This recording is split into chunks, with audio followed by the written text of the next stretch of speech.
I know that there was a criticism from Professor Edward Holmes, who worked on the genetic code of the virus that causes COVID-19, saying that we've had 20 years.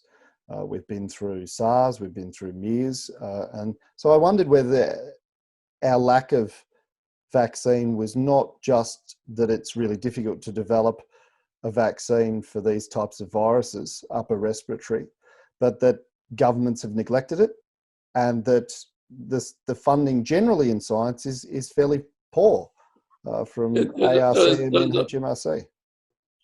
Both with the vaccine and, say, the antibiotic space is a problem. And that is that it's left a lot to commercial companies, and they're not going to develop something unless there's a profit motive there. They can't. That's their business. They're in business, and they've got to earn money. So it kind of falls between government responsibility and industry responsibility. That's an issue. That's why the Gates Foundation, for instance, has bought into a lot of this.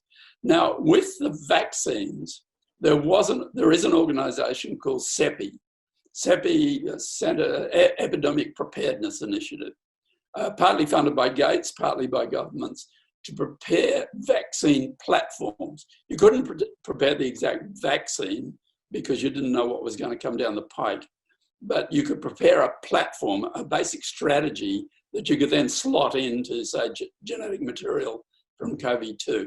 Now, that's what was done. They funded the work that has led to Paul Young's University of Queensland vaccine, the so-called protein clamp vaccine, which is the Australian vaccine that's gone through testing in the Netherlands, I think, in ferrets, and will go into monkeys, I think, about June, sometime like that. I think that's the timeline.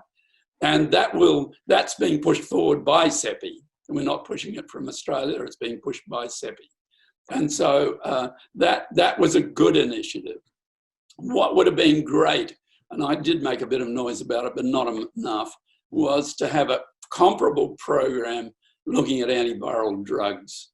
Because antiviral drugs often work across a whole range of viruses. It's possible that if we made a good antiviral drug for SARS, the original one, it might work with this one. Would certainly work better, very likely, than anything else that's out there. So we do know that the anti-influenza drugs work right across the influenza viruses. There's a whole range of them, but we don't have them for this virus. And so I wish we'd gone ahead with drug development. And I hope after this, we'll go ahead with a much broader spectrum of drug development against every virus that's a potential threat. Now, that will take public and philanthropy funding. We can't expect the drug companies to do it. It's not going to earn money for them, but it should be done, and it can be done. But do you think it has been underfunded up to this point, though, or neglected? Sort of, but it's not been all that. Yeah, it has been neglected in a sense, if you want to put it that way. But I think nobody was expecting this. So, and Eddie's probably right. We should have been expecting it after SARS and MERS. But none of us were geared to it. And so we've been complacent. And of course, we're human beings, and that's what human beings do. You know, they react to a threat and then they relax, and it all slips again. Now, we're very good at reacting to acute threats, as we've seen by the response of our government to COVID-19. It's been a very good and very encouraging response. And you know, we're very bad to reacting to long-term threats like climate change, which is, you know, much more serious than this in the end. Yes.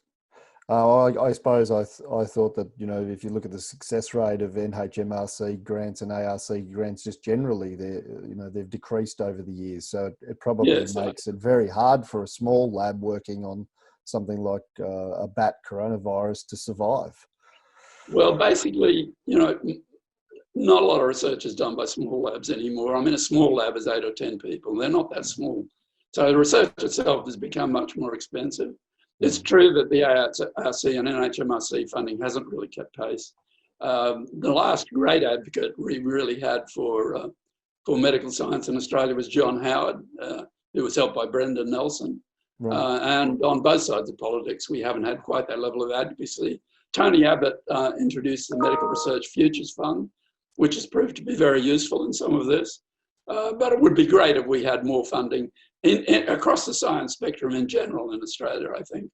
Mm. But, you know, we have to convince government of that, and money's going to be tight. I mean, it's going to be problematic in the longer term. So I hope they decide that after this experience, keeping science strong is a priority, but, you know, politics is a different area. So we'll see what happens.